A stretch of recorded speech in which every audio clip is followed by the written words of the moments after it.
Kanal ka ba? Bakit? Kasi tanga na lang ang mahuhulog sa'yo. Alam mo, nanununtok ako ng maganda. Sige nga, suntukin mo nga ako. Bakit? Maganda ka ba?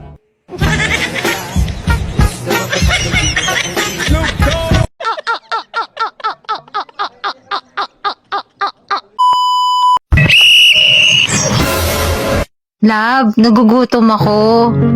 Magluto ka. May itlog dyan sa rep. Ayoko yung nasa rep. Anong gusto mo? Gusto ko yung nasa brief.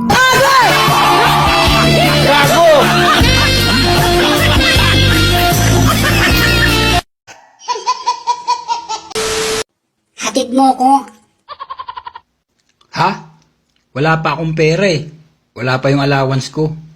Ganon. Sayang, wala pa naman tao sa bahay. Aba, tignan mo nga naman sinuswerte oh. Meron palang nakaibit na pera sa bulsa ko.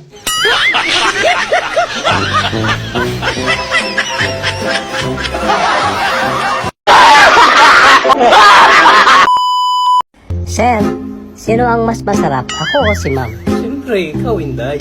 Naguguluhan ako kasi sabi ng driver natin, mas masarap daw si ma'am kaysa akin.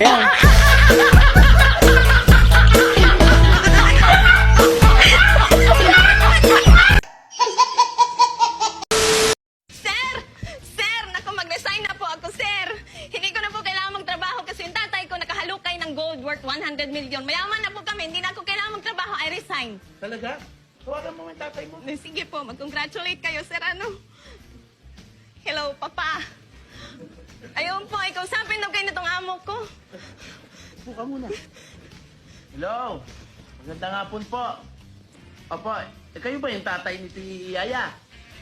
Opo. Makinig po kayo mabuti, no? Kung gusto nyo pong makita pa yung anak nyo, magbigay po kayo ng ransom. Sir. Oh, baril to. Sir, umaluin po ito, sir. Tali mo sarili mo. Medyo pagod ako. Ka-resign ko lang. Okay. Papa!